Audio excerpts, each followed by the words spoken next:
Oke, selamat malam teman-teman. Kuliah ini dimaksudkan untuk memberi rasa waspada pada publik tentang akibat dari kebijakan yang salah memakai perspektif. Apa akibatnya? Pemotongan anggaran 135 triliun yang dilakukan Sri Mulyani hari ini terhadap misalnya Human Development Index di kabupaten di NTT sana tuh. Apa akibatnya? Atau sebaliknya, apa akibatnya kalau anggaran nggak dipotong? Dan itu berarti Indonesia tidak punya kemampuan di mata internasional untuk memperkenalkan diri sebagai negara yang khasnya masih ada itu. Itu yang disebut sebagai pilihan kebijakan yang potensial menghasilkan injustice.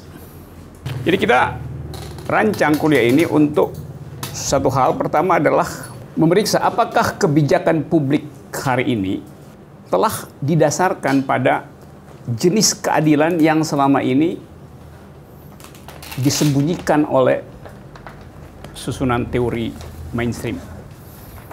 Kalau kita periksa secara cepat-cepat seluruh bukti tentang efektivitas dari kebijakan publik, kita pergi pada ujung, yaitu outputnya. Outputnya misalnya soal Human Development Index. Outputnya misalnya tentang kepekaan negara terhadap orientasi seksual manusia. Outputnya misalnya tentang perhitungan upah minimum berdasarkan kebutuhan-kebutuhan manusia. Kalau kita periksa secara cepat-cepat, intuisi kita mengatakan bahwa kebijakan publik kita defisit di dalam dua hal. Pertama, dia tidak paham apa yang disebut sebagai injustice. Dan kedua, dia sengaja menggelapkan sejarah perempuan di dalam proses pembuatan kebijakan publik. Tadi di Jakarta Post, halaman 1, ada berita bahwa sekelompok tokoh pergi ke Mahkamah Konstitusi minta agar supaya Mahkamah Konstitusi merevisi undang-undang satu pasal di dalam KUHP tentang adultery dengan dalil bahwa LGBT itu harus dinyatakan secara eksplisit sebagai kejahatan. Karena di dalam undang-undang tidak eksplisit disebutkan, hanya disebutkan bahwa dua orang dewasa atas dasar kesepakatan melakukan relasi seksual bukan kriminal. Nah, sekarang mau dimintakan agar supaya dua orang, konsep subjek hukum dua orang dewasa itu harus dipisahkan dari konsep LGBT itu. Jadi Anda lihat bahwa begitu teliti mereka yang hendak membatalkan kesetaraan manusia mencari celah di dalam kebijakan publik untuk menghasilkan misoginisme. Di NTT ada satu daerah yang boleh disebut sebagai paling miskin di Indonesia, yang mempraktekkan satu prinsip bahwa ibu setelah dia melahirkan, dia harus tidur di dapur selama 40 hari, tidak boleh makan daging bersama bayinya. Lalu kita mulai berpikir, kalau wisdom semacam itu tidak dipersoalkan oleh kebijakan publik, maka kita bisa bikin proyeksi cepat-cepat bahwa dalam satu dekade ke depan IQ nasional kita akan tergerogoti oleh jumlah anak yang kekurangan oksigen, kekurangan zat besi yang disuplai oleh sebuah tradisi di NTT. Jadi dengan kata lain, IQ nasional akan defisit 0,0 sekian poin hanya karena ada semacam local wisdom yang sebetulnya berbahaya bagi pertumbuhan manusia itu. Yang saya maksud adalah bahwa sering kebijakan publik tidak diselenggarakan dengan posisi teori yang kritis. Jadi itu soalnya tuh. Sehingga injustice tumbuh dan kita baru bisa lihat akibatnya setelah 1-2 periode ke depan. Ilustrasi yang lain misalnya, kalau kita sebut injustice, kebijakan publik itu tidak bisa membedakan antara injustice pada laki-laki dan injustice pada perempuan. Kalau seorang laki-laki mengalami ketidakadilan, dia mungkin sekali hanya mengalami misfortune gitu. Tapi bagi perempuan, injustice itu bukan sekedar misfortune, tapi misery. Satu konsep yang tidak mungkin dipahami oleh laki-laki. Penderitaan pada laki-laki adalah penderitaan karena kekurangan hak. Penderitaan pada perempuan adalah kulminasi dari semua jenis penderitaan, termasuk penderitaan terhadap harapan akan masa depan itu. Jadi dari awal kita lihat bahwa distingsi antara ethics of right dan ethics of care tidak dimasukkan sebagai pertimbangan dalam pembuatan kebijakan publik. Jadi kebijakan publik selalu hanya bertumpu pada satu konsep di dalam teori keadilan, itu ethics of right. Jadi teori keadilan selalu bertumpu pada basis etika hak, transaksi hak, jumlah hak yang diperlukan, bukan pada ethics of care. Nah, saya mau cepat-cepat memperlihatkan beberapa posisi teori yang dominan dijadikan basis dari kebijakan publik. Jadi kita sebut ini public policy. Public policy itu ditentukan oleh teori yang dipakai seringkali tidak eksplisit, yang didasarkan pada prinsip-prinsip keadilan yang maskulin.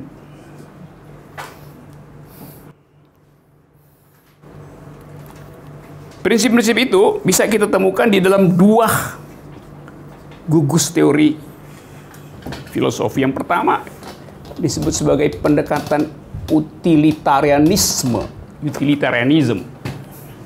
Satu jalan pikiran yang diucapkan oleh Jeremy Bentham di abad 17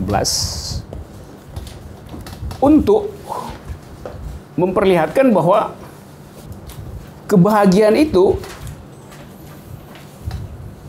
hanya bisa disebut adil bila memuaskan mayoritas. Jadi terkenal prinsip bahwa the greatest happiness itu hanya boleh dihasilkan bila dia menyangkut the greatest number. Dalilnya sederhana. Suatu masyarakat disebut adil bila sebagian besar mayoritas memperoleh kebahagiaan terbanyak dari produk nasional, produk masyarakat yang biasa dihitung dalam ekonomi disebut sebagai jumlah agregat yang bisa dihasilkan, dan jumlah itu harus menyenangkan mayoritas. Sekarang ada problem, whose justice kalau disebut mayoritas. Nah, sebetulnya ide tentang mayoritas itu menganggap bahwa semua manusia setara di dalam kebutuhannya. Jadi utilitarianisme menganggap bahwa setiap manusia setara di dalam kebutuhannya. Feminisme memberi kritik bahwa nggak setara.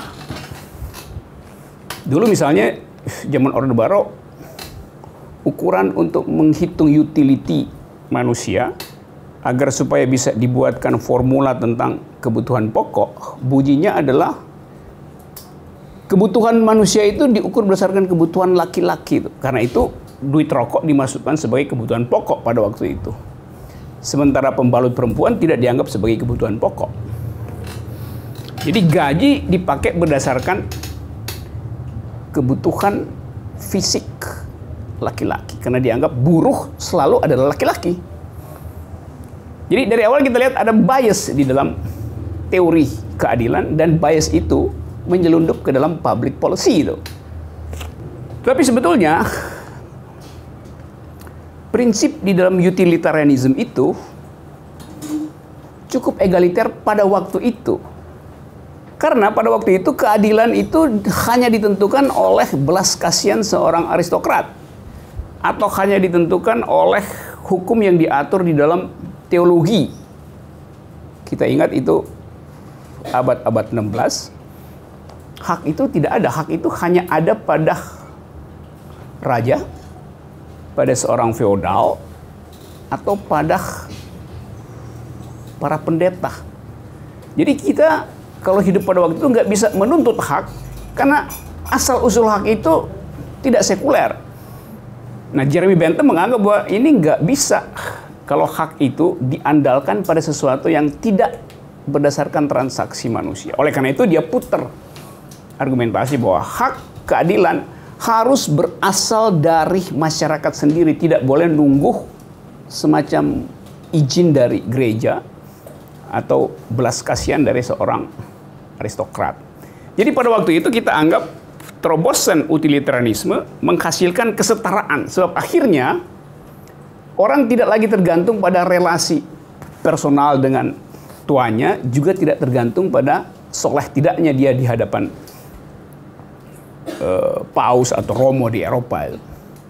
Jadi pada waktu itu utilitarianisme adalah jalan pikiran yang revolusioner, karena dia menghentikan eksploitasi teologi terhadap soal keadilan. Jadi itu adalah penyelesaian sekuler dari sistem keadilan. Tapi buat kita sekarang, kita menganggap bahwa iya, sekarang teori itu tidak lagi demokratis, karena tidak memperhitungkan tadi jenis keadilan yang bekerja pada tubuh perempuan, atau jenis injustice yang bekerja pada tubuh perempuan. Tetapi praktek kebijakan publik masih mempergunakan prinsip-prinsip utilitarianisme. Dan prinsip itu yang dihasilkan setiap kali orang bikin APBN, APBD, segala macam itu. Di Indonesia misalnya, waktu Sri Mulyani jadi Menteri Keuangan sebelum yang sekarang, Sri Mulyani bikin satu kebijakan bahwa semua departemen yang tidak memasukkan unsur gender di dalam proposal anggaran tidak akan dikeluarkan anggarannya. Tapi pada saat yang sama kita ingat peristiwa itu, Sri Mulyani dituduh sebagai neolib. Dan pers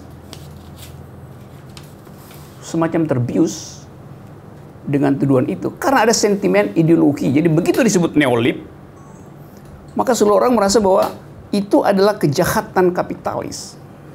Nah, itu yang saya mau katakan, bahwa seringkali istilah itu masuk di dalam pembicaraan publik tanpa skrutinisasi filosofis yang tajam. Bagaimana mungkin seorang neolib memihak pada kepentingan perempuan itu?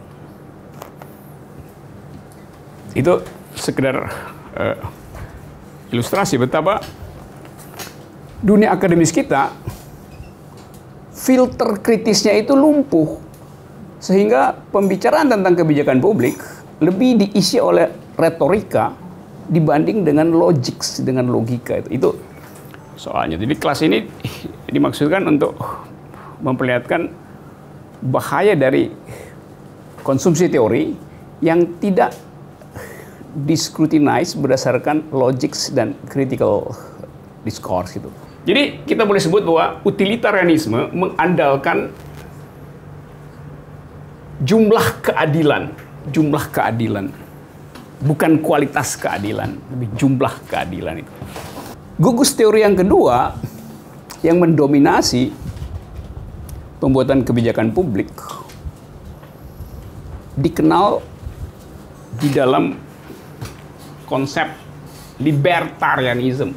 Tadi pada utilitarianisme, keadilan itu dihitung berdasarkan jumlah kebahagiaan terbanyak yang bisa dinikmati oleh suatu masyarakat. Pada libertarianisme, keadilan itu tidak dihitung atau tidak diandalkan pada konsep jumlah kebahagiaan terbanyak, tetapi pada hak setiap individu untuk menghasilkan kebahagiaan bagi dirinya sendiri. Kalau ini produk nasional, kalau ini ada dua jenis masyarakat. Ini masyarakat yang kaya, ini masyarakat yang miskin. Maka negara disebut adil bila jumlah produk itu menghasilkan kebahagiaan pada kelompok yang paling besar. Mungkin nggak 100%, tapi 80%. Jadi jumlah ini harus fit and proper dengan bagian masyarakat terbesar. Yang ini boleh dibagi ke ini.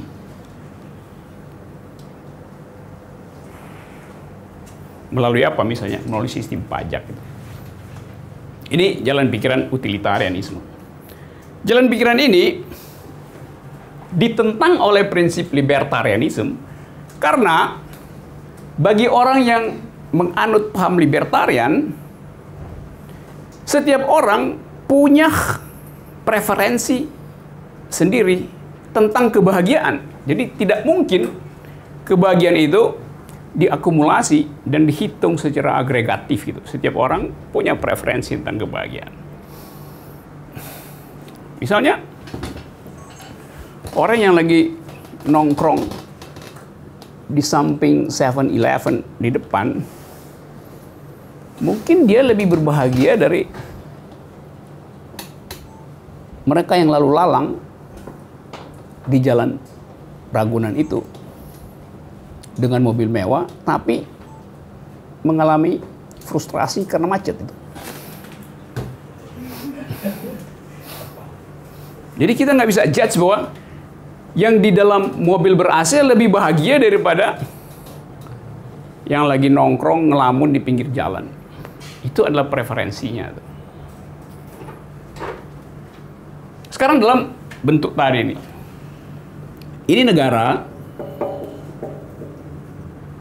ini orang kaya, ini yang miskin.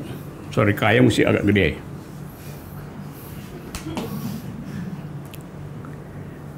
Kalau negara misalnya melihat ada kemiskinan, ada orang nongkrong di pinggir jalan, lalu ada jumlah orang yang kekayaannya lagi diuber oleh tax amnesty, lalu negara memajaki si orang kaya ini dan mensubsidi orang miskin ini, bagi libertarian artinya negara menghina dia sekaligus menghina dia. Kenapa? Karena negara memanfaatkan kemiskinannya untuk memeras yang kaya ini. Pada saat yang sama, negara hanya menjadikan dua orang ini sebagai alat, bukan subjek, bukan objek. Jadi seorang libertarian akan menganggap bahwa tindakan negara ini dia tidak menghormati orang ini, sebab ini cuma dianggap sebagai alat untuk diperas. Demi apa? Demi ini. Jadi ini juga diperalat untuk memeras ini. Ini adalah alat untuk menyumbang itu. Bisa nangkap nggak logiknya? Ya? Jadi seorang libertarian akan anggap bahwa negara itu nggak boleh sok tahu tentang jenis kebahagiaan orang itu. Hal yang sama berlaku di dalam jenis kenikmatan seksual misalnya. Negara mengatur bahwa seks itu artinya seks antar laki-laki dan perempuan. Kalau seks itu terjadi di antara sesama jenis, negara menganggap itu bukan seks. Padahal negara nggak pernah mampu menikmati keindahan seksual di antara dua orang lesbian atau dua orang homoseksual.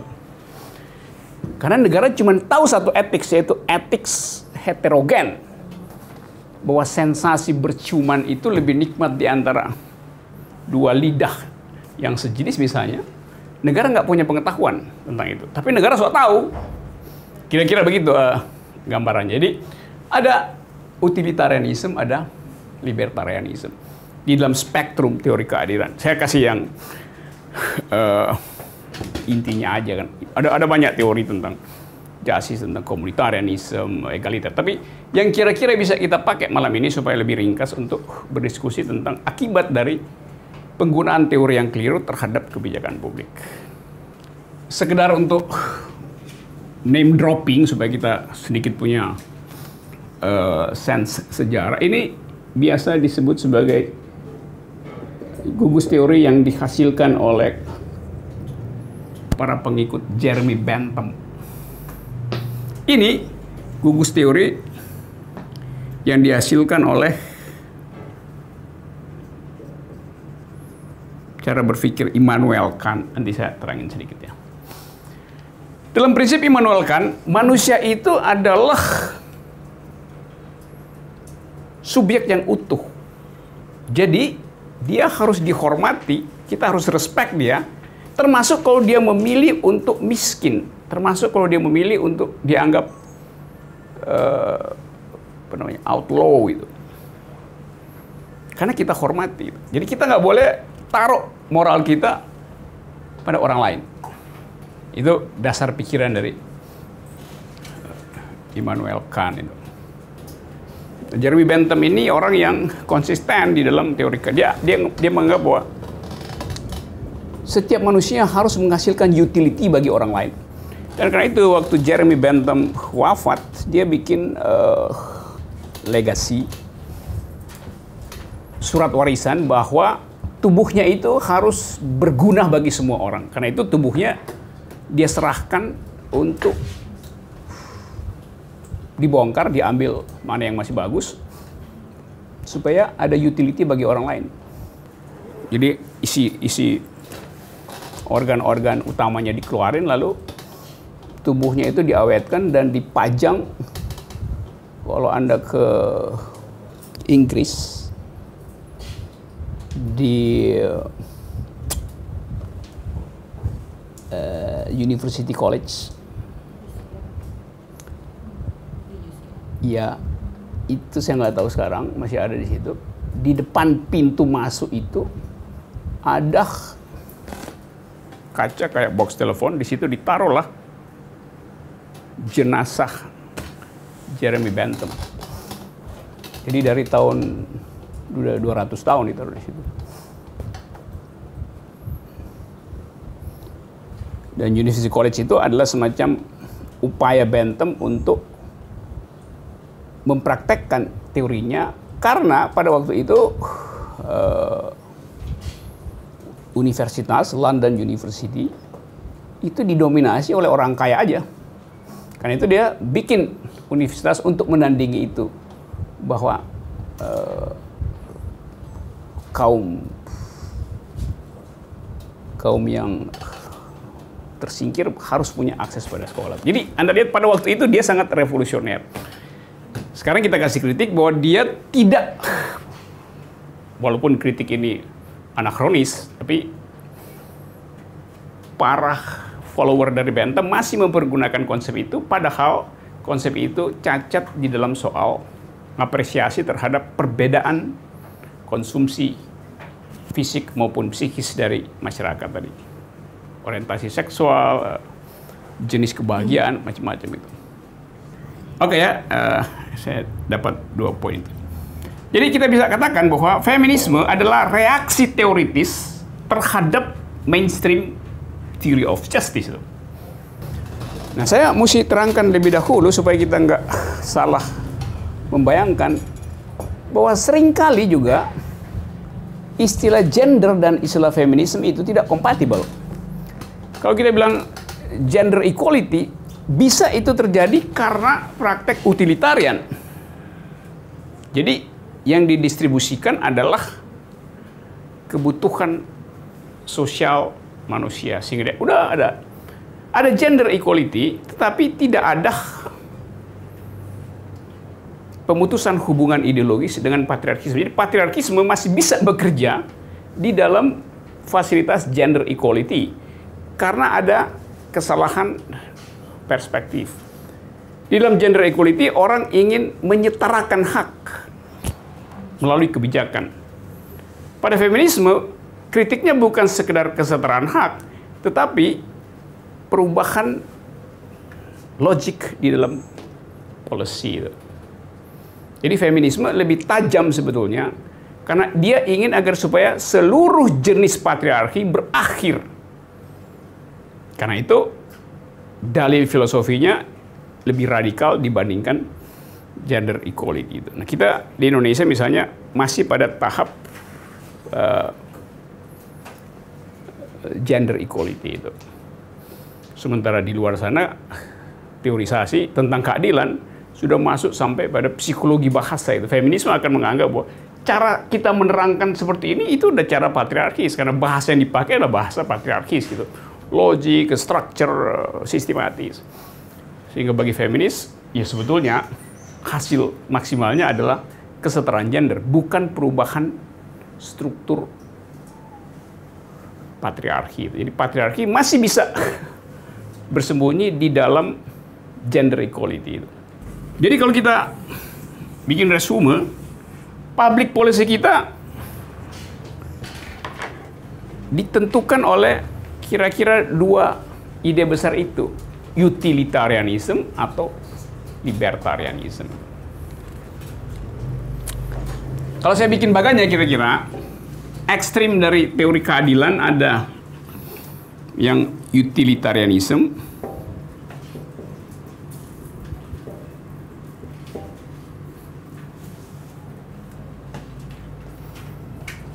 dan ada tadi libertarianism. Sekarang kita coba lihat intervensi dari feminist ideas of justice terhadap fasilitas teori ini. Kalau kita mau menghitung lokasi pembuatan kebijakan publik, kita bisa petakan kebijakan publik itu di dalam, kalau saya taruh ini bidang 1,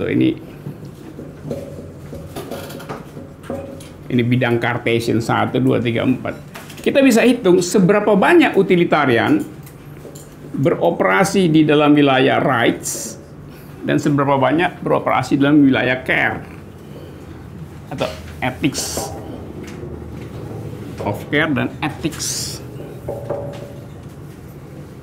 of rights.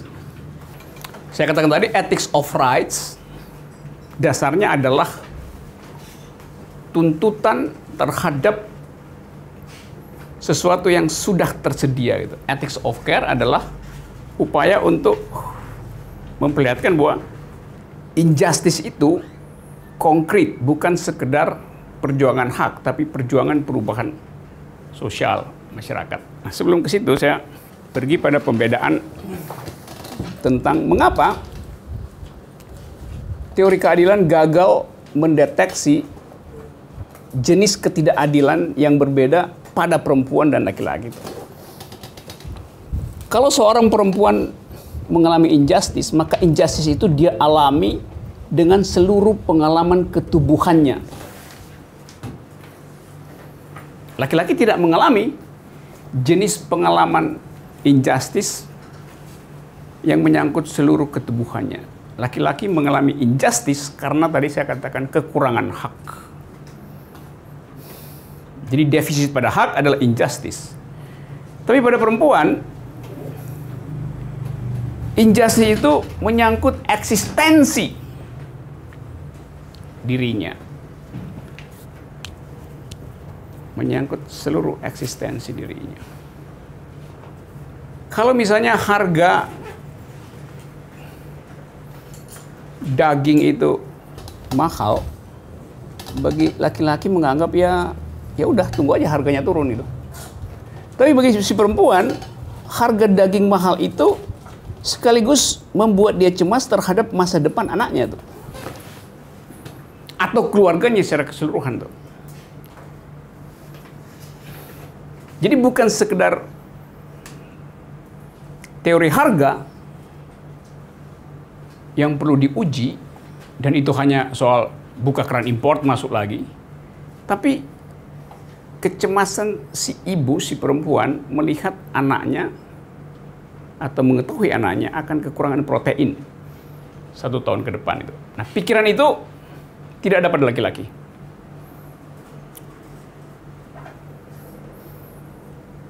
Jadi ethics of care itu khas menyangkut knowledge yang hanya dimiliki oleh perempuan. Karena tubuh perempuan berhubungan langsung dengan seluruh kondisi injustice. DPRD yang patriarki pasti menghasilkan APBD yang misoginis. Jadi komposisi anggota DPR di situ kita bisa ini partai yang patriarki berkumpul di situ menentukan isi APBD. Ada satu kabupaten di Sumatera, jalan aspal yang mulus itu kira-kira cuma 24 km. Sementara bupatinya punya Harley Davidson yang dirancang untuk ngebut 200 km per jam. Jadi you bayangin bahwa si bupati memperoleh subsidi dari APBD dengan segala macam cara agar supaya motornya itu setiap hari mengkonsumsi Pertamax. Padahal jalannya 24 km, itu artinya dalam 10 menit dia udah nyampe di ujung jalan, lalu dia turun naik ojek gitu. Tapi apa akibatnya? Akibatnya puskesmas di kabupaten itu kekurangan antibiotik. Maka kita bisa pastikan bahwa tingkat kematian ibu dan anak di kabupaten itu pasti akan tinggi. Dia bukan meninggal karena kekurangan antibiotik, tapi karena kelebihan Pertamax di motor gede si bupati. Jadi kita lihat trade off di situ, bahwa Harley Davidson membunuh bayi dan ibu di situ tuh, karena berebut anggaran yang terbatas. Jadi logik itu hanya bisa ditemukan bila anggaran itu diperiksa dengan kacamata feminis itu. Kita bisa bertanya, kenapa begitu? Kenapa di tempat lain enggak? Kita bisa usut lebih jauh lagi, siapa yang buat public policy itu? Kalau komisi satunya isinya adalah laki-laki semua yang menentukan anggaran, maka masuk akal bahwa subsidi terhadap motor gede bupati dihasilkan oleh cara berpikir yang patriarki. Karena motor gede itu pasti sebulan sekali harus dibawa ke Medan atau Jakarta untuk diservis, dan itu butuh uang. Jadi komposisi politik lokal bisa kita periksa untuk menentukan jenis justice apa yang diproduce oleh pembuat kebijakan melalui fraksi-fraksi di DPR. Nah, riset itu adalah riset tentang kebijakan publik yang berbasis pada kritik feminis. Dan itu yang bukan jarang, tapi orang mungkin ada minat orang meneliti itu, tapi terbatas gugus teori yang dia miliki untuk mempersoalkan the new kind of injustice di dalam kabupaten itu. Sama tadi dalam soal NTT misalnya, dengan cepat kita tahu bahwa pasti HDI di kabupaten itu akan turun. Apa hanya itu? Lebih dari itu kritik feminis, yaitu bahwa mengapa ibu itu nggak boleh keluar dapur, sementara si laki-laki boleh menikmati seluruh fasilitas publik, termasuk pergi ke tempat pelacuran atau mengundang konkubinnya untuk nginep di kamar depan karena istrinya ada di dapur itu. Karena dia nggak bisa berhubungan seksual dengan istrinya selama 40 hari. Jadi di balik local wisdom ada patriarki, di balik local wisdom ada local kingdom. Nah, kritik feminis sampai di situ, masuk sampai di situ. Nah, kita tadi saya katakan public policy seringkali menumpang di dalam yang disebut tadi. Ini kan kearifan lokal. Apa itu misalnya? Ya di bupati itu mesti naik motor gede, masih naik Honda Bebek itu. Kearifan lokal disebut. Kenapa ya badannya gede gitu? Ya kenapa nggak cari bupati yang badannya kurus misalnya? Jadi Anda lihat bahwa nilai patriarki masuk di dalam kebijakan publik justru dengan perlindungan local wisdom. Yang sebetulnya adalah local crime. Karena trade-off-nya adalah tidak tersedianya antibiotik di puskesmas itu. Mudah. Kita lihat solusi itu. Saya balik ke sini dulu ya. Coba kita sedikit analisis. Kalau misalnya kita mau bikin satu kebijakan publik. Teori yang ada di kita cuman utilitarianism dan libertarianism itu. Dan kita mesti memilih, kita mau menghasilkan rights lebih banyak atau menghasilkan care lebih banyak. Kalau di sini itu kebijakan di sini kita bisa lihat ini udah pasti kebijakan ala Donald Trump. Libertarian, ethics of right gitu. Hillary Clinton misalnya kebijakan di mana kira-kira Anda bisa taruh di situ. Anda bisa uji juga kebijakan Bupati Kutai Kartanegara di mana, kebijakan Presiden Jokowi di mana di dalam lokasi itu. Kebijakan Ibu Risma di mana, sehingga kita bisa tahu jangan-jangan sebetulnya yang kita eluk-elukkan itu palsu hanya karena modulasi media massa itu. Ya itu perempuan iya, tapi kita melihat kebijakannya apa? Jangan-jangan kebijakannya itu super patriarki itu. Itu pentingnya membaca kebijakan berbasis teorisasi. Jadi sensasi publik itu bisa menutup kritisisme kita untuk menilai di mana ada lokasi ketidakadilan. Saya kasih contoh ini pasti wilayah public policy dari Donald Trump. Di Indonesia Donald Trumpnya siapa? Anda tentuin aja siapa, bisa cari. Ahok ada di mana dalam pembuatan kebijakan itu? Ya tapi dia populis, iya tapi you mesti analisis. Akibat dari pseudo-populisme semacam itu misalnya. Ya kan dibikin taman segala macam, iya, tapi kita mesti analisis apa taman itu betul-betul punya impact pada ethics of care. Ya anak-anak bisa bermain, oke, itu yang kita lihat secara kasat mata. Kita mesti uji apakah policy itu berbasis pada ethics of care, didasarkan pada sejenis utilitarianism, atau ada di situ. Nah versi yang kira-kira lebih manusiawi dari utilitarianism biasa disebut sebagai liberalism.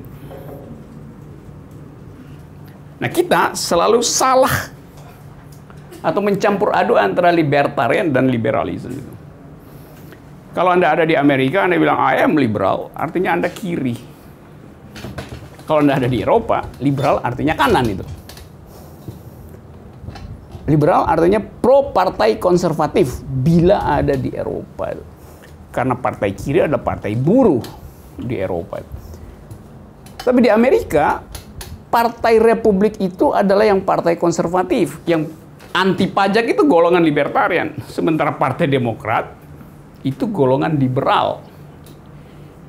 Nah, kata liberal ini yang masuk salah kaprah di kita dan menganggap liberal artinya konservatif. Ya iya di Eropa tapi bukan di Amerika. Tuh partai Hillary Clinton dan Obama itu adalah berideologi liberal, bukan libertarian.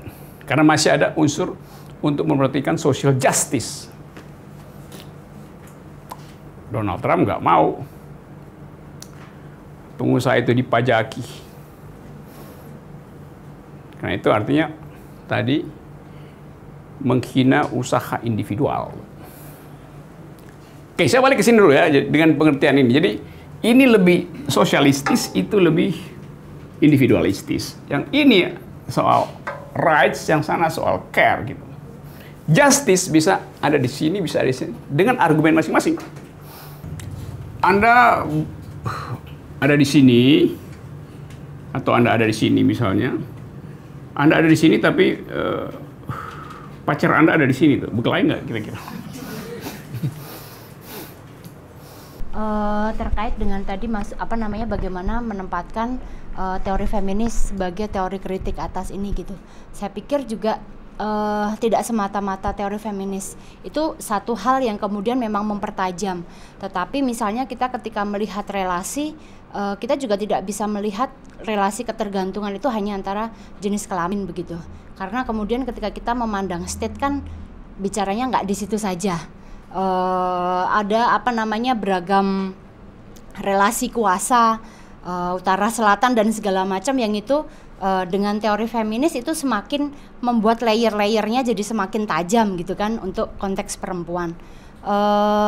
Kalau saya pernah membaca kalau misalnya satu hal tentang teori formalisasi gitu, rezim formalisasi misalnya di situ state atau bahkan lokal seolah nggak punya kuasa karena memang arusnya ke sana begitu. Di satu sisi beberapa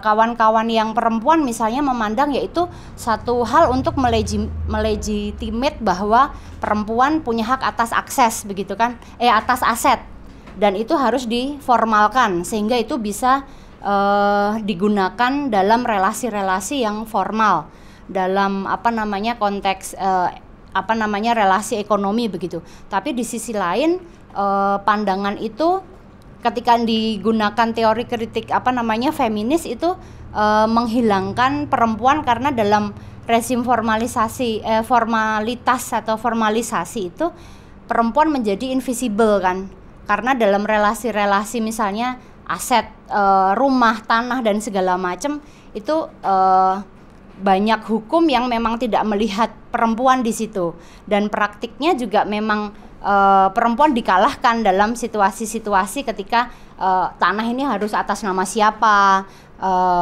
kambing atau sapi ini harus atas nama siapa misalnya di konteks itu satu hal.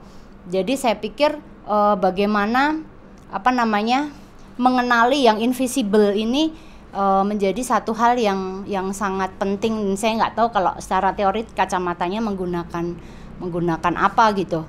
Terus salah satu hal yang masih saya galaukan misalnya ketika melihat sejauh mana kemudian negara bisa mengatur sampai ke tingkat rumah tangga, bahwa di satu sisi menghargai bahwa bahkan keputusan di tingkat rumah tangga itu kan dasarnya relasi transaksional, dan itu tidak bisa kemudian negara masuk sampai di tahap situ gitu. Di satu sisi tidak bisa masuk sampai di tahap situ, tapi kemudian di sisi lain kita harus melihat bahwa relasi transaksional itu relasi kuasa yang nggak imbang, jadi harus ada buffer yang bisa digunakan oleh perempuan yang selama ini invisible untuk digunakan untuk melindungi mereka dalam situasi itu. Misalnya ketika menikah, ketika pilihan untuk menikah negara mengatur itu, maka pilihan-pilihan atau konsekuensi buruk dari pernikahan yang kemudian dialami perempuan, negara juga harus mengaturnya dong. Tidak bisa kemudian ketika pilihan-pilihan buruk itu hanya diserahkan kepada perempuan dengan alasan bahwa memang tidak ada hukum yang mengatur sampai ke sana atau tidak perlu ada hukum yang mengatur sampai ke sana begitu. Nah, di situasi-situasi kebijakan yang semacam kayak gitu tuh bagaimana? Misalnya juga ketika perempuan dihadapkan dengan anak, di beberapa situasi menyatakan bahwa karena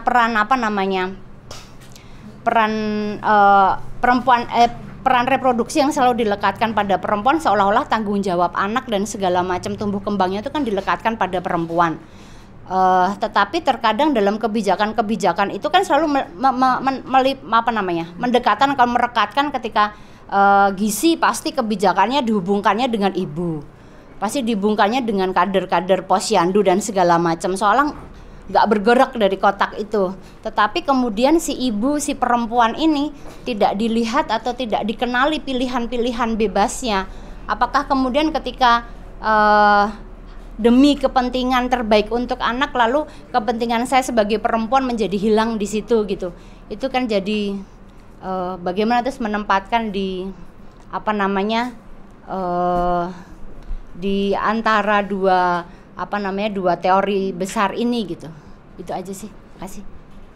Oke, saya bisa akali ini dengan cara lain bisa. Ini saya kasih ini terlalu absolut ya. Misalnya jurnal perempuan lokasinya di mana di dalam peta itu misalnya. Ada unsur libertarian tadi, Anda benar ya ada hak untuk menentukan orientasi seksual misalnya. Ada rights terhadap itu.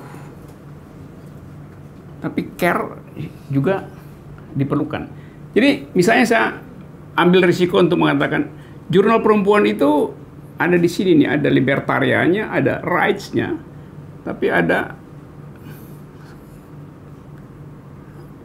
equality-nya di sini. Sehingga mungkin ini kita sebut jurnal perempuan, care-nya tinggi tuh.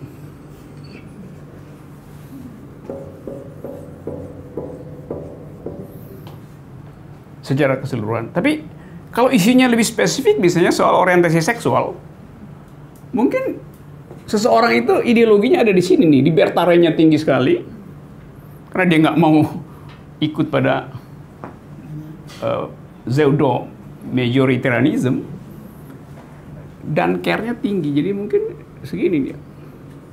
Ini dalam orientasi LGBT misalnya, seorang memilih LGBT dengan posisi itu.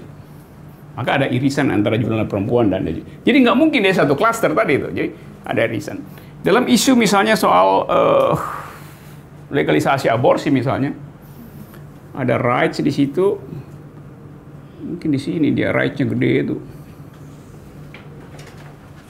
Nah, saya tadi memperlihatkan ini sebagai pedoman untuk mengevaluasi, bukan satu dalil yang mau dipakai untuk semua hal gitu. Nah, itu yang menerangkan kenapa ada cross-cutting loyalties di antara kelompok perempuan untuk isu tertentu, tapi yang lain nggak bisa itu. Hal yang sama juga berlangsung. Yang penting kita bisa deteksi itu. Nah, soal tadi formalisasi. Dalam hukum perdata misalnya itu nggak ada beda antara laki dan perempuan itu. Hak untuk dapat kredit bank misalnya sama aja kan, karena yang di situ cuma berlaku prinsip pacta sunt servanda. Subjek hukumnya sama, maka perjanjian harus diselesaikan. Tetapi dalam praktek, kalau Anda perempuan minta kredit ke bank, si bank akan tanya rekening suami Anda berapa gajinya tuh. Karena itu culture. Kan kita bilang, kenapa you tanya itu? Kenapa nggak tanya kalau laki-laki nggak ditanya? Ya si pejabat bank juga bilang, iya saya tahu Anda berhak, tapi ya ini ada kebiasaan sih kalau perempuan minjem nggak balik duitnya tuh. Padahal itu nggak ada urusan, itu soal hak. Iya bisa tuntut kalau dia nggak balik kan.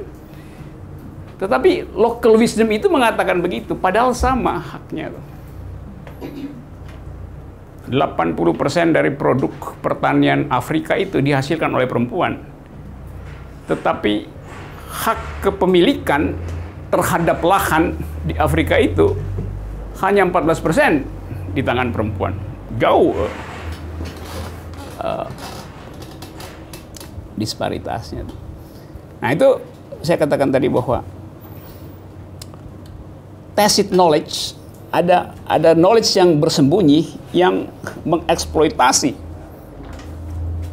misoginisme bukan melalui hukum tapi melalui fasilitas-fasilitas culture tadi itu. Dan itu susah ditembus oleh policy karena dianggap ya udahlah itu kan bagian dari Indonesia, bagian dari kekayaan budaya. Padahal itu bagian dari kejahatan budaya sebetulnya di tingkat lokal itu. Jadi kira-kira itu sinopsisnya itu. Kita bisa bermain-main dengan bagan ini. Anda bisa bikin bagan yang lain, tapi saya bikin kalau ini saya sebut sumbu X, ini sumbu apa ini? Sumbu ideologi sebut aja nih. Ini sumbu politik. Politik yang berbasis pada right atau politik yang berbasis pada care. teori keadilan yang berbasis pada hak individu atau teori keadilan yang berbasis pada social justice. Jadi ini ekstrim, ini social justice. Saya kasih contoh lain ya supaya kita bisa pahami ini lebih bagus lagi. Obama punya Obamacare gitu. Obamacare itu pasti bukan di sini, pasti bukan di sini, pasti bukan di sini. Obamacare itu mengaktifkan wilayah ini untuk mencapai sebanyak mungkin orang yang memperoleh asuransi kesehatan. Jadi ini Obama di dalam kebijakan welfare health policy-nya. Presiden Jokowi punya BPJS itu. Dalam kalkulasi saya, segini tuh BPJS. Ini Jokowi, ini Obama. Lalu kita bertanya, lebih Pancasilais mana, Obama atau Jokowi itu? Dalam jaminan kesejahteraan sosial, dari segi policy itu. Jadi kalau kita maki-maki Amerika sebagai tidak Pancasilais, loh fakta kebijakannya lebih Pancasilais daripada yang dilakukan oleh orang Indonesia. Belum soal korupsi segala macam. Dalam kasus misalnya LGBT itu, kalau saya hetero, lokasi luang publik saya itu satu mall Plaza Senayan tuh. Nah, saya bisa pindah-pindah dari kafe, pindah ke butik A, B. Tapi kalau Anda lesbian atau gay atau sekarang kalau saya pakai istilah yang belum salah mungkin ya. Karena udah ada sistem pengistilahan dalam soal orientasi seksual, tapi saya pakai generiknya aja. Kalau Anda LGBT, ruang publik Anda itu cuma 2 kali 2 meter, 4 meter persegi, yaitu di toilet. Cuman itu ruangan Anda. Sementara ruang saya lebih luas itu. Jadi bahkan yang 2 square meter itu, yang sebetulnya tempat intimasi, itu nggak dia miliki. Sementara kalau Anda hetero, Anda punya intimasi seluas mall itu tuh. Nah, public policy nggak memperhatikan itu. Karena apa? Karena dalil bahwa intimasi itu adalah sifatnya hetero tuh. Jadi soal-soal semacam itu yang kita persoalkan. Padahal sebetulnya kita menganut sistem demokrasi. Demokrasi itu intinya adalah melindungi semua jenis pengalaman warga negara. Kalau demokrasi hanya melindungi jenis pengalaman warga negara hetero, itu bukan demokrasi. Tapi kita akan bilang, iya tapi itu kan bertentangan dengan kultur. Kita balik lagi bahwa local wisdom adalah local crime. Jadi sebetulnya ya kita tidak demokratis karena kita tidak mampu melindungi seluruh jenis pengalaman manusia. Padahal demokrasi tumbuh dengan cara mendeteksi jenis pengalaman baru. Pengalaman apa misalnya? Relasi kita dengan anjing, relasi kita dengan burung.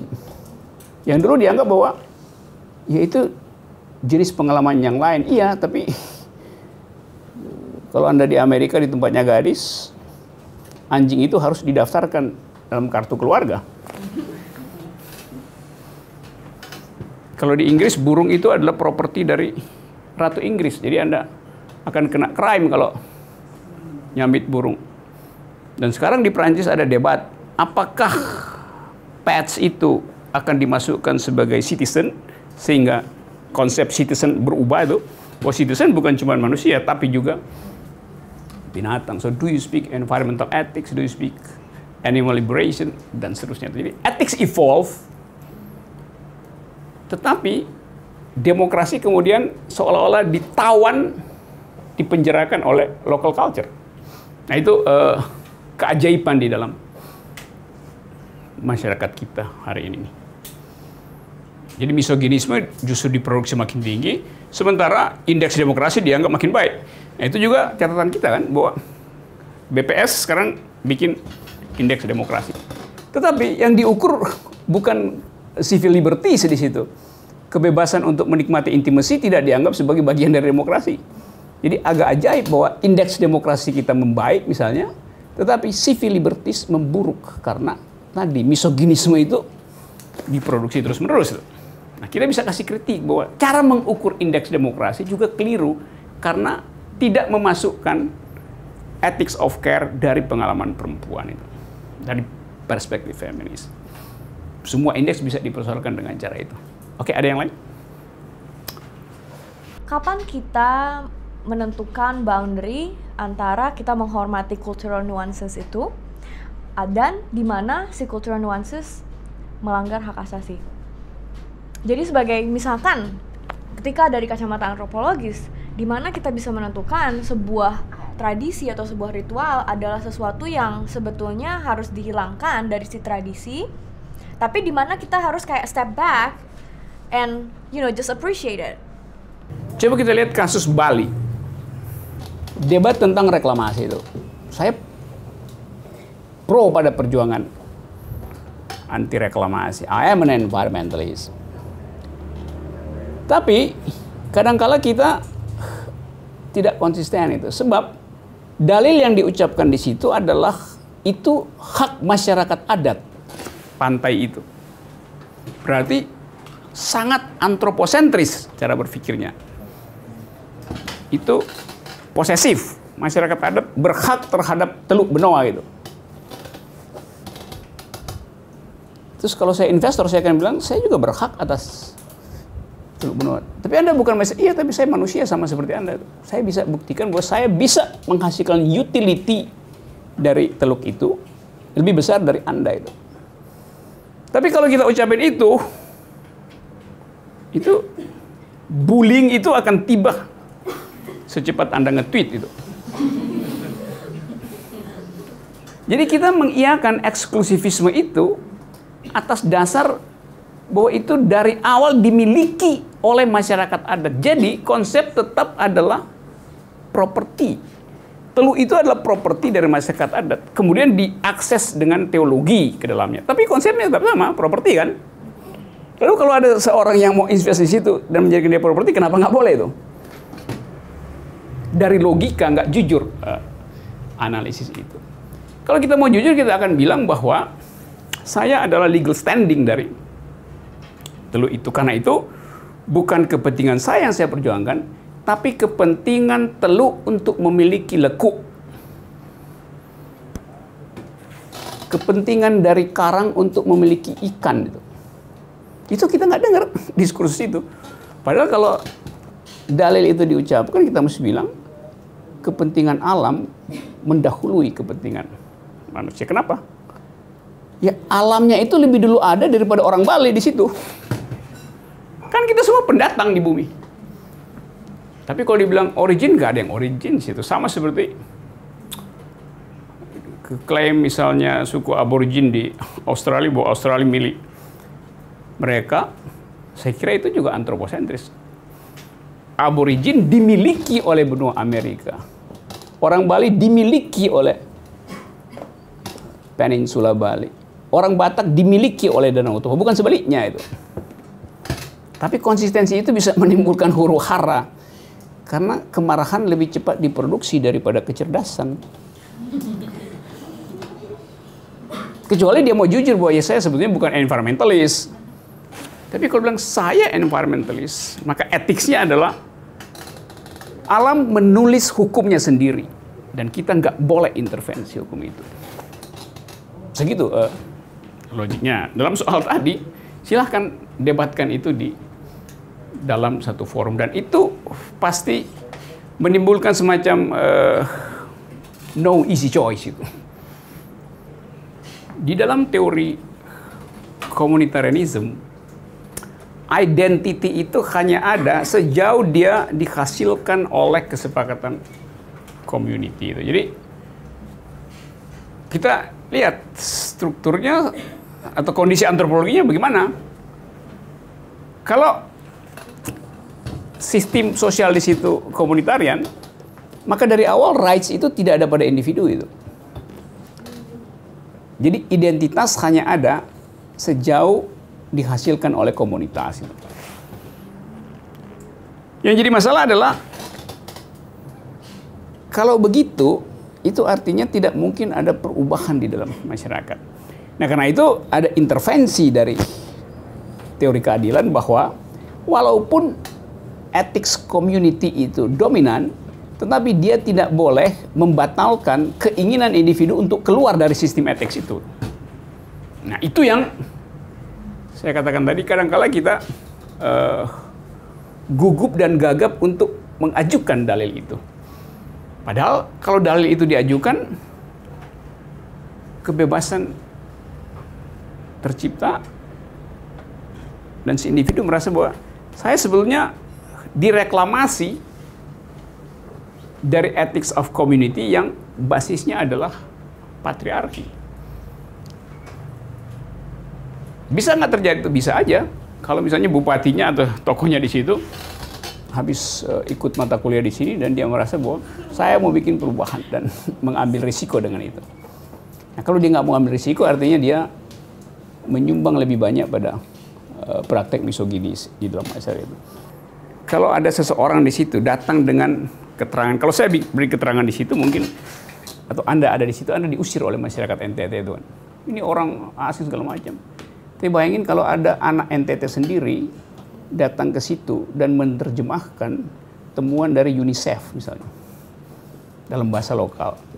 Lalu sebagian laki-laki di situ mulai 1-2 orang merasa iya ada semacam ketidakadilan sebetulnya di situ, dan dia mulai berubah jalan pikirannya. Bisa. Karena secara prinsip nggak mungkin laki-laki bisa jadi feminis. But now saya bisa bilang I am a male feminist itu. Karena ada rasa bersalah bahwa saya berutang pada 25 abad eksploitasi perempuan. Dari sejak Aristoteles menganggap bahwa perempuan itu adalah bayi yang bertubuh besar. Jadi tubuhnya besar, otaknya nggak ada. Kan itu sinisisme di dalam filsafat Aristoteles. Atau doa seorang Yahudi, saya kira iya, salah satu doa bunyinya begini. Kalau seorang laki-laki Yahudi bangun pagi, dia akan berdoa begini. Koreksi saya kalau saya salah menyebut itu Yahudi. Saya kira iya tuh. Doanya begini, terima kasih ya Tuhan karena saya dilahirkan bukan sebagai seorang budak dan bukan sebagai seorang perempuan. Bayangin kurang ajarnya doa itu.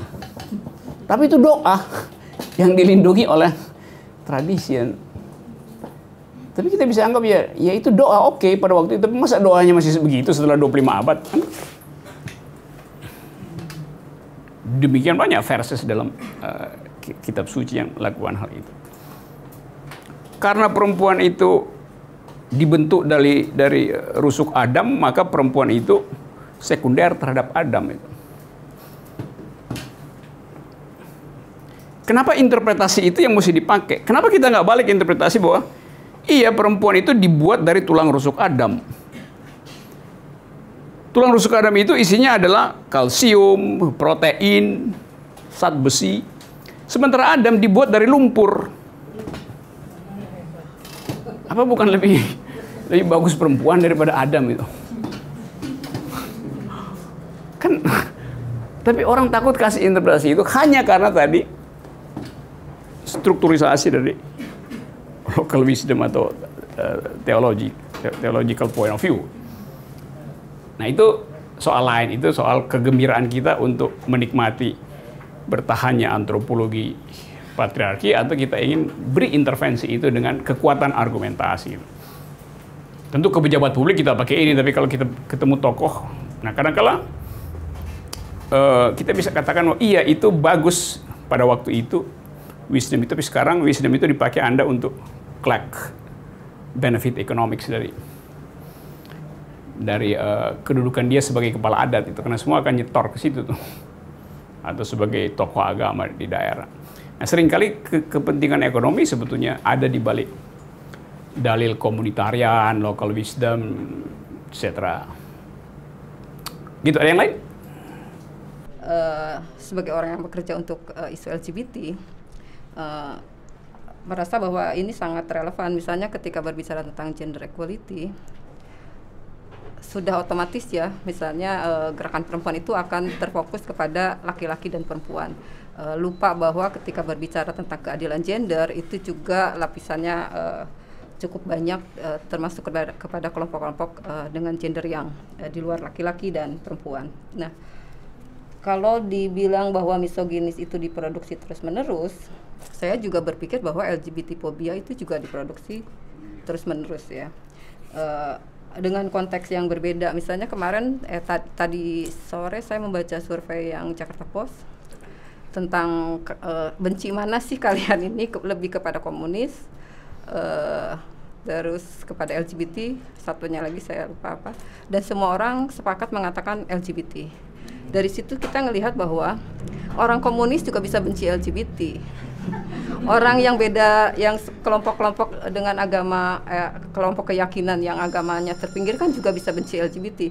Dan itu terbukti misalnya yang pada masa Januari Maret ya, ketika Ahmadiyah ataupun juga kelompok-kelompok penghayat mengalami diskriminasi, NU itu sangat berpihak kepada kelompok tersebut untuk tidak mengalami diskriminasi. Tapi ketika LGBT, seluruh kelompok agama itu lalu menolak LGBT. Nah, itu menunjukkan bahwa LGBT fobia juga diproduksi terus-menerus dalam bentuk kebencian. Nah, saya berpikir sebetulnya ingin lebih tahu banyak tentang langkah-langkahnya. Kalau kita ngelihat di teori ethic care dan right tadi, sebetulnya betul sekali ya, LGBT itu lebih banyak ke care, bahwa perasaan individu terkait dengan seksualitasnya itu sangat subjektif. Itu yang dihilangkan oleh negara, selalu menggunakan kotak yang sama tentang dengan kerangka undang-undang perkawinan yang jelas-jelas heteroseksual. Nah, sebetulnya kalau misal, tapi kita juga butuh right, karena misalnya kayak sekarang MK ya, yang kelompok Alia itu upaya-upaya untuk mengkriminalkan LGBT kan sekarang mulai muncul. Ini satu kelompok berupaya untuk mengkriminalkan LGBT. Di kelompok yang lain, pemerintah misalnya kayak Kemenkes itu mulai membahas LGBT itu mau digolongkan ke kelompok orang dengan gangguan jiwa atau DMK ya, dan dimasukkan ke dalam undang-undang Keswa. Jadi kita menunjukkan di LGBT mau dimasukkan ke jadi orang gila, mau dikriminalkan. Terus sempat juga berpikir, wah nanti penjara orang penuhnya sama LGBT, jadi punya dunia sendiri. Nah, seperti itu. Nah, jadi sebetulnya kita harus memainkan ranah yang mana, yang rights atau care. Karena misalnya kayak teman saya di Australia tadi sore WA saya, jadi sebetulnya mau legalitas identity atau gimana? Karena berbicara tentang legalisasi identity, itu akan membuat LGBT akan semakin sulit, bisa jadi melewati masa seperti Januari ke Maret kemarin. Terus tapi saya bilang, kalau kita mau dikriminalkan, kita kan perlu perlindungan. Berarti sebetulnya tetap aja kita harus menuntut legalisasi identity dalam bentuk perlindungan. Nah, jadi sebetulnya langkah-langkah seperti apa sih sebetulnya kalau kita mau memperjuangkan LGBT untuk mendapatkan perlindungan, dikaitkan dengan right and care-nya tadi. Kalau dua orang manusia membuat relasi seksual heterogen, etiknya itu standar, yaitu disuplai oleh teologi, disuplai oleh hukum itu. Tapi bayangin bahwa gini.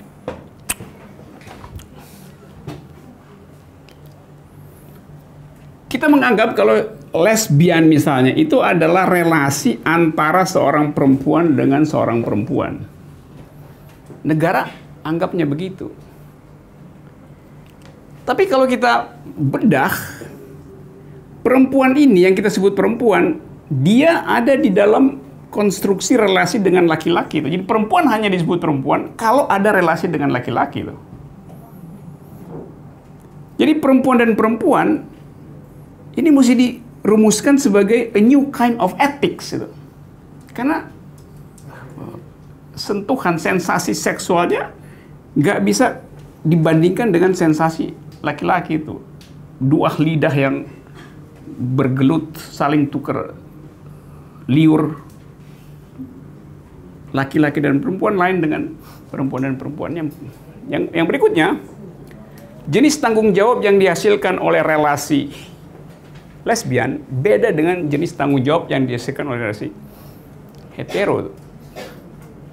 Nah, pengalaman ini yang tidak dikenal oleh state, itu soalnya, dan hukum nggak kenal itu tuh.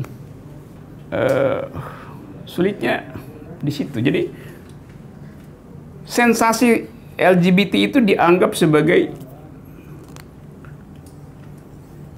outlaw hanya karena dia nggak kenal jenis etika itu, etika kesetaraan pada situasi yang amat otentik, yaitu relasi dua perempuan. Kalau relasi seksual laki perempuan, standarnya adalah ada obsesi pada reproduksi, obsesi pada keluarga, obsesi pada kehamilan, obsesi pada anak masa depan. Tapi kalau dua homo, dia nggak punya obsesi itu. Jadi lebih jujur sebetulnya relasinya, karena dia tidak diganggu oleh imajinasi tentang masa depan yang digambarkan oleh masyarakat heterogen itu. Kan lebih jujur sebetulnya. Kalau ini kan saling, kalau saya berelasi dengan perempuan, sebetulnya diam-diam saya ingin agar supaya kalau you nggak bisa hamil, maka kualitas cinta harus diturunkan.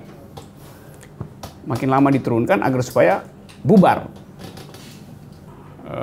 Buat kita bisa terangin secara maksimal argumennya tadi bahwa konsep keluarga itu bukan sekedar konsep konvensional. Keluarga itu bisa dalam bentuk teknologi itu. Tapi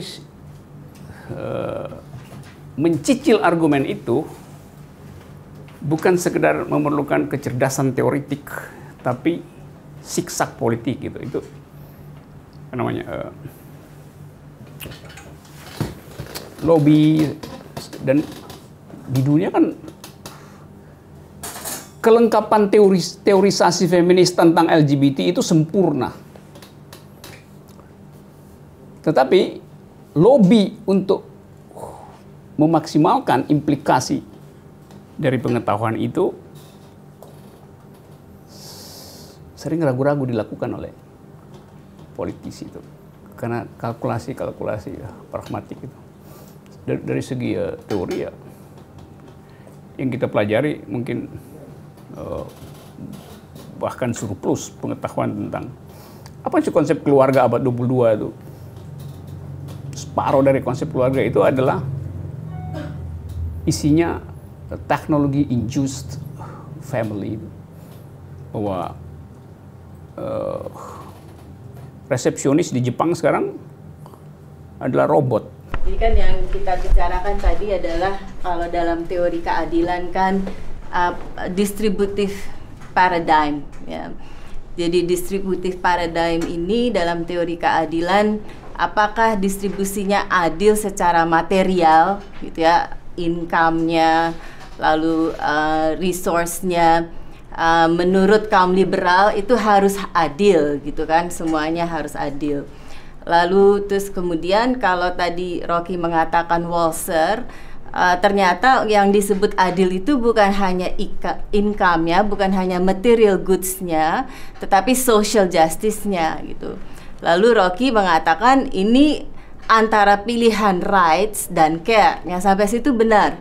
Tetapi kemudian dalam teori feminisme, dalam teori keadilan ada Iris Marion Young. Nah, ini mungkin di sini bisa membantu teman-teman yang bergerak di LGBT atau di feminisme, karena Iris Marion Young mengklasifikasikan ada 5 hal. Jadi bukan hanya distribusi yang adil yang material goods atau yang social justice, tetapi 5 hal kalau ada eksploitasi, kalau ada marginalisasi, kalau ada dominasi budaya, kalau ada violence, ya, itu dia sebut sebagai persoalan keadilan.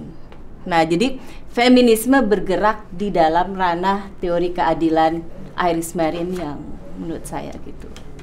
Kalau misalnya dari 3 perspektif ini kan sebenarnya saya membayangkannya mau nggak mau kita harus memilih salah satu untuk tahu apakah kondisi yang kita sebut adil itu benar-benar adil atau enggak gitu.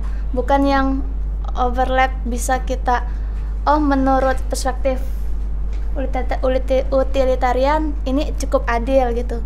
Yang paling tajam kan tetap yang saya tangkap yang feminismenya gitu, bisa lebih tajam melihat mana yang lebih adil gitu.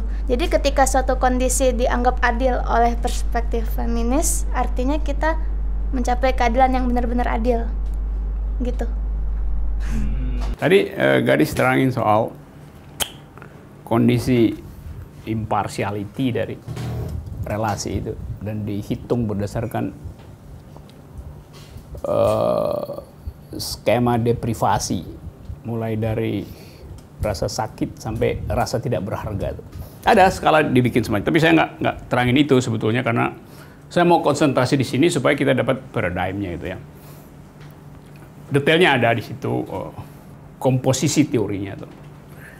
Tapi perkaranya adalah bahwa setiap kali kita breakdown dalam bentuk policy dengan membuat ukuran bahwa mesti diukur dengan misalnya 5 kategori dari Iris Marion Young atau psikologi Carol Gilligan. Kita kehilangan fokus pada 2 ini nih. Nah, saya berpikir bahwa kalau Anda atau kalau kita tidak die hard di dalam positioning, maka kita akan diganggu oleh supply kebijakan yang seolah-olah udah gender equality atau udah peka pada feminisme itu. Nah, sebagai contoh misalnya, seluruh keterangan Iris Marion Young bisa diadopsi melalui kebijakan Menteri Perempuan dan Anak misalnya. Tapi dia cuma pakai itu sebagai parameter untuk kebijakan departemennya. Sementara departemen yang lain tidak melakukan hal yang sama karena tidak dalam satu paradigm tentang ethics of care itu yang saya maksud. Jadi keterangannya adalah bahwa feminisme itu adalah comprehensive ideas tentang justice. Dan itu tidak mungkin kompatibel dengan libertarianisme dan utilitarianisme. Dia sebetulnya satu jalan pikiran yang korektif. Bahkan feminisme adalah intervensi terhadap ide tentang keadilan. Karena selama ini ide justice itu tetap di belakang kita adalah ide tentang distribusi hak gitu. Bukan ide tentang perubahan epistemologi itu. Tapi tadi untuk kepentingan strategis ya Anda boleh cicil itu. Dengan oke, haknya ada dulu itu. Supaya ada pintu masuk untuk pergi lebih jauh, menuntut yang lebih besar. Tapi itu wilayah politik sebetulnya. Itu mengandaikan ada representasi kita di dalam parlemen dan dalam kabinet yang paham tentang itu. Dan pemahaman itu harus sustainable. Bahwa nanti kalau diganti Menteri Perempuan dan Anak, kebijakannya jalan terus itu. Tapi bahkan staf di situ ganti-ganti itu staf ahli yang feminis besok diganti dengan staf ahli feminis yang sebetulnya keahliannya adalah soal policy bukan teori feminis. Jadi berubah lagi kan atau apa namanya? Advisornya juga berubah, pindah dari Jerman pergi ke Inggris, yang lain cara ngelihat soal. Jadi itu itu pikirannya tuh. Nah, karena itu keadilan pada perempuan, keadilan melalui perspektif feminis artinya mengambil risiko radikal dengan konsekuensi yang paling absolut, yaitu dibully. Dan bully itu bisa terjadi juga di antara mereka yang ada dalam perspektif yang sama. Karena merasa bahwa secara taktis itu atau begini pikirannya, itu benar tapi tidak taktis.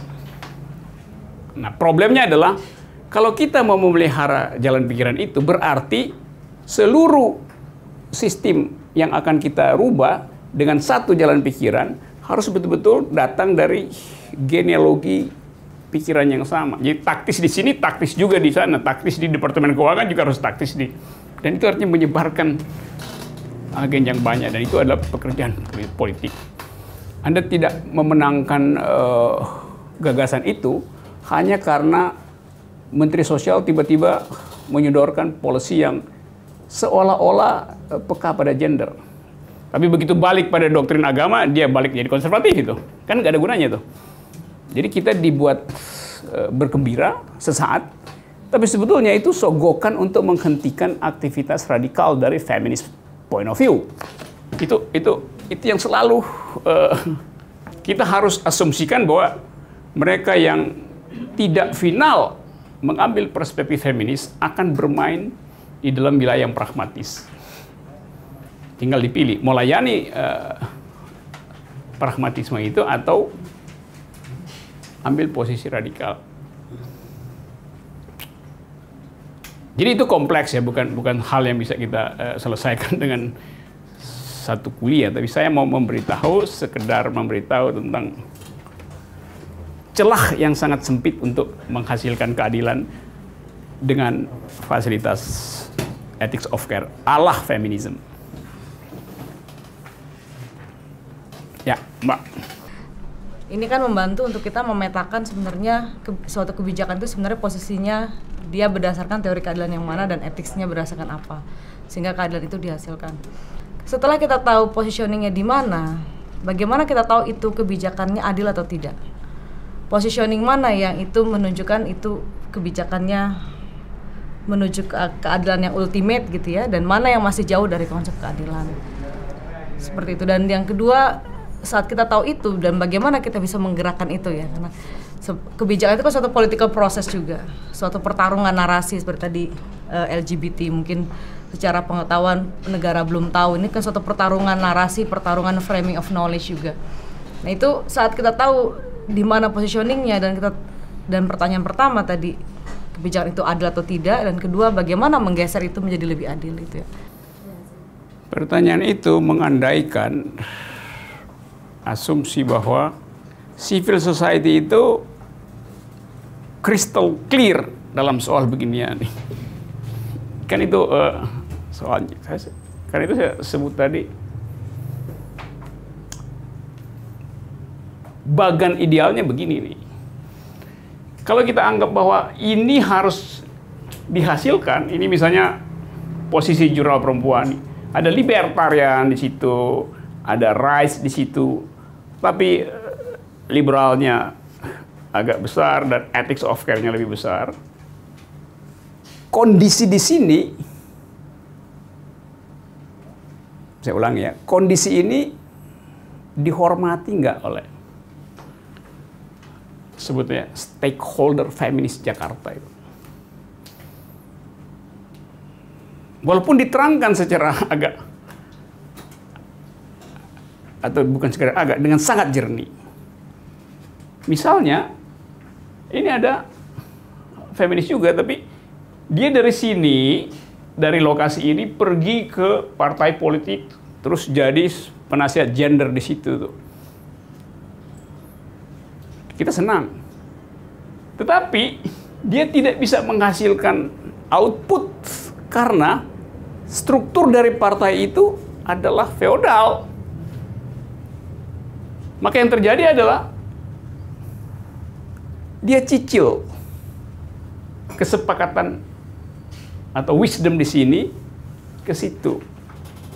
Dan kita bisa tunggu kalau dia mayoritas menang di DPR, polisinya bisa berubah. Tapi bagaimana kalau dia gagal di situ tuh? Jadi variabel itu penting. Yang kedua adalah endurance dari the so-called aktivisme itu, sustainability dari ide itu. Nah, saya terus terang mau mengatakan bahwa itu yang jadi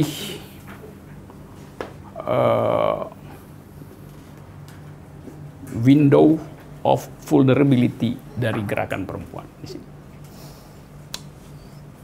Lain kalau status dari penjaga wilayah ini adalah akademisi. Dia nggak punya interest lain selain memaksimalkan argumentasi agar supaya ini terus dirawat dalam suhu teoritis itu. Tapi begitu dia pindah dari suhu teoritis ke suhu policy, mulai terjadi hal yang tadi.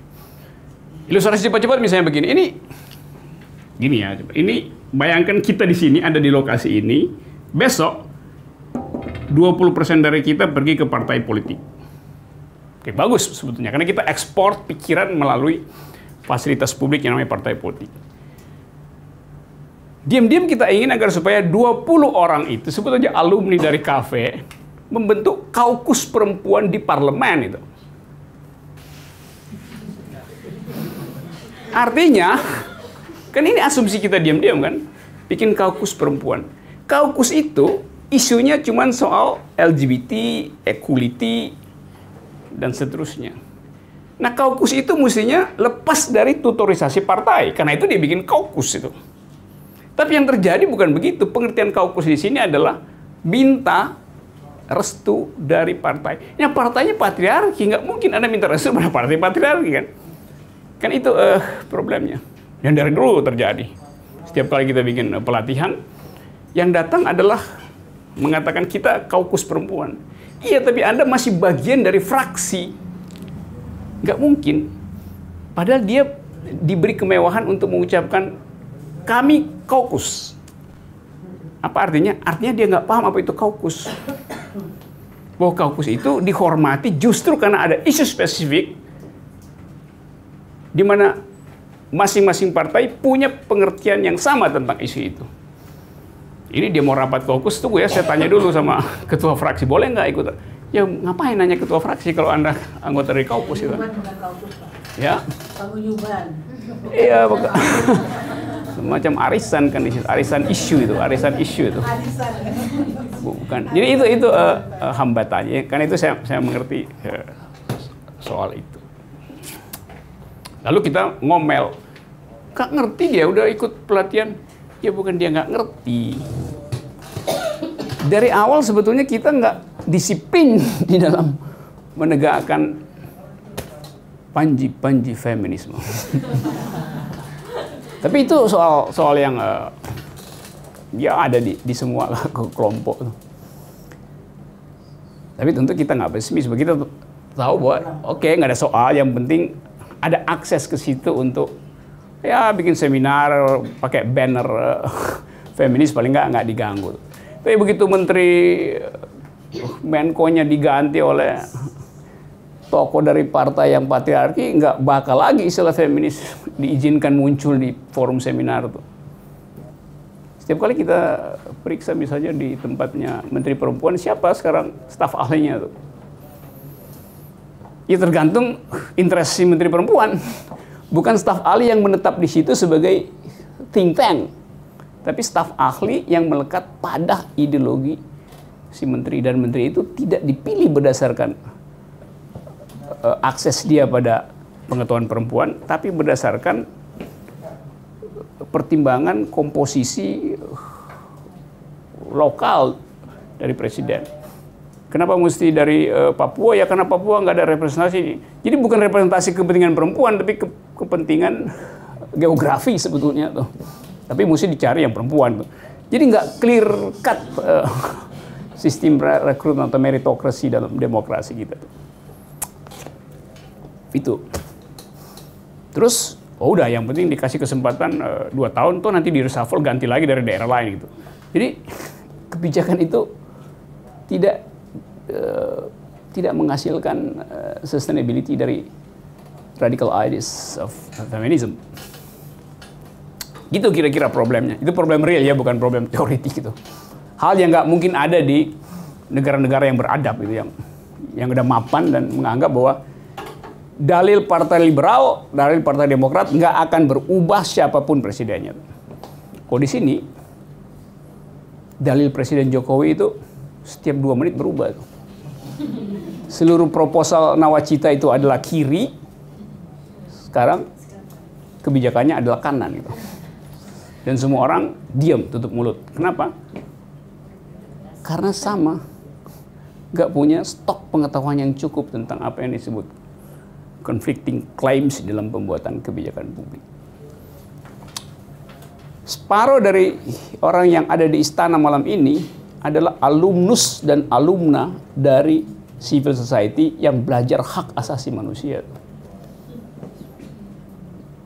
Tapi setiap hari dia nggak punya rasa bersalah untuk ikut sidang bersama dengan Menko Polhukam hari ini. Nah itu yang disebut bahwa ethics itu nggak melekat. Jadi selama ini saya sering banget dealing sama kasus perdagangan manusia, yang which is kita tahu mayoritas korbannya adalah perempuan. Jadi semangat dibentuknya protokol Palermo yang kemudian diratifikasi jadi undang-undang perdagangan orang, itu ya semangat untuk menolong korban-korban yang mayoritas adalah perempuan. Di situ ada semangat kesetaraan gender, semangat feminismenya terasa sekali. Tapi pada prakteknya ketika dealing dengan polisi, polisi akan sangat mudah memeriksa kasus perdagangan orang yang korbannya perempuan, tapi cenderung berpikir 2 kali ketika korbannya adalah laki-laki. Karena mereka punya stigma, protokol itu dibuat memang prioritasnya adalah perlindungan terhadap perempuan. Protokol itu menumbuhkan stigma bahwa ya perempuan vulnerable, dia makanya jadi banyak dikirim ke luar negeri, jadi TKI, dieksploitasi. Sementara ketika kasus perdagangan manusia yang korbannya laki-laki, seperti baru-baru ini ada Benjina Ambon, di situ ada ribuan ABK kapal laki-laki ditangkap, itu proses penegakan hukumnya seret. Sebenarnya saya paham ini ada faktor kebodohan dari aparat penegak hukum yang malas membaca peraturan hukum secara lengkap, tidak mempelajari original intentnya, tidak mempelajari historinya. Tapi terlepas dari itu, sekarang saya jadi merasa protokol ini dibuat berdasarkan semangat utilitarian, karena awalnya mayoritasnya adalah perempuan. Mereka beranjak dari jumlah korbannya yang banyak perempuan, jadi ya ditulis especially women and children kayak gitu. Jadi ada pertanyaannya, jadi bagaimana kita menempatkan feminisme supaya mencapai comprehensive justice yang tadi Bapak bilang, karena rasanya sekarang jadi nggak komprehensif.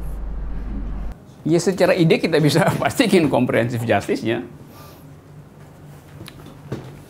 Tapi kompatibilitas dari ide itu dengan tadi saya sebutin, selama politik itu transaksional, maka garis ideologi nggak bisa kita baca pada presiden. Kan reshuffle mestinya mereshuffle sesuatu yang tidak sejalan dengan garis ideologi itu. Ini reshuffle justru menghadirkan potensi ideologi yang berseberangan. Bagaimana mungkin Jokowi mereshuffle lalu masukkan Golkar di situ? Loh itu namanya sleeping with the enemy. Tapi kepentingannya apa ya? Kepentingannya ada orgasme palsu dalam politik, yaitu dukungan legitimasi di parlemen itu. Kan itu perkaranya tuh. Jadi kita buat mempersoalkan maksimalisasi dari keterlibatan perempuan, juga kita sekaligus melihat secara komprehensif perilaku rejim, perilaku politik rejim. Jadi kritik kita terakhir sebetulnya, atau kritik forum ini terakhir adalah feminisme itu komprehensif di dalam doktrinnya, tertib di dalam idenya, jernih di dalam arah kebijakannya, tapi dia hanya bisa tumbuh sehat di dalam lambung politik yang beradab. Itu aja kumulasi akhirnya tuh. Yang Anda lakukan misalnya tibanya di mana? Kalau kita bikin evaluasi terhadap trafficking, itu jangan-jangan jatuhnya itu ke Menko Polhukam, dan briefing datang dari Menko Polhukam itu. Jadi dari awal dia tidak punya kepekaan terhadap apa yang tadi saya sebut misteri dari perempuan sebagai korban trafficking. Dianggap ya itu soal dokumen aja, soal legal dokumen. Dia nggak mau periksa itu, bahwa dia diekspor dari sistem patriarki di lokal yang paling terpojok dan dia nggak ngerti bahwa itu bekerja dalam sistem internasional. Jadi dia selalu lihat itu secara tadi parsial aja, soal teknis. Lain misalnya kalau Menko Polhukamnya salah satu dari Anda di sini misalnya, Menko Polhukam. Enggak, saya mau lihat perempuan di situ. Dan orang akan bingung, loh kok perempuan Menko Polhukam? Loh iya, dia akan nyuruh yang akan ngurus hak asasi kok, akan ngurus keamanan, akan ngurus security, akan ngurus trafficking. Tapi presiden akan anggap aneh dong saya angkat Menko Polhukamnya perempuan. Nah, perspektif pertahanan misalnya, negara menganggap perang itu adalah perang pakai tank, perang pakai perang konvensional. Padahal pelaku hubungan internasional hari ini adalah bukan lagi state, aktornya bukan state tapi non-state actor. Pelaku hubungan internasional siapa? Ya teroris. Di mana tempatnya? Dia bukan state. ISIS itu negaranya ada di situs, ada di internet, nggak punya lokasi tapi dia punya kekuatan itu. Pelaku bisnis adalah Panama Papers, bukan korporasi BUMN. Jadi perubahan-perubahan itu yang tidak bisa diikuti oleh rejim yang sekarang ini. Ide untuk menghasilkan justice, ide untuk mengucapkan kesetaraan seringkali dibatalkan oleh kesopanan kita untuk bertengkar secara akademis. Kalau misalnya disodorkan sekarang tadi soal teori tadi toleransi itu, kita seolah-olah kagum dengan teori itu kan. Nah, kita mesti toleran itu. Tapi coba kita periksa isi dari konsep toleransi hari ini. Toleransi itu artinya seorang Muslim toleran pada seorang Nasrani, Nasrani toleran pada Hindu, Hindu toleran pada Konghucu itu. Tapi apakah 5 agama itu toleran pada ateis? Toleran pada LGBT itu? Jadi toleransi menjadi oligarki kaum soleh itu. Kartel dari mereka yang ingin masuk surga tuh. Padahal negara tidak hidup dengan agama, negara hidup dengan justice tuh. Jadi ada yang salah tuh dalam konsep kita tuh. Toleransi artinya Anda toleran pada orang yang tidak beragama. Itu namanya dalil demokrasi itu. Ngapain toleran pada orang yang sama-sama beragama? Dan orang atau kelompok yang pro toleran ini justru tidak toleran terhadap tadi perbedaan seksual, perbedaan keyakinan segala macam. Kenapa begitu? Karena negara ini surplus doa dan defisit akal. Itu masalahnya. Terima kasih. Took it up.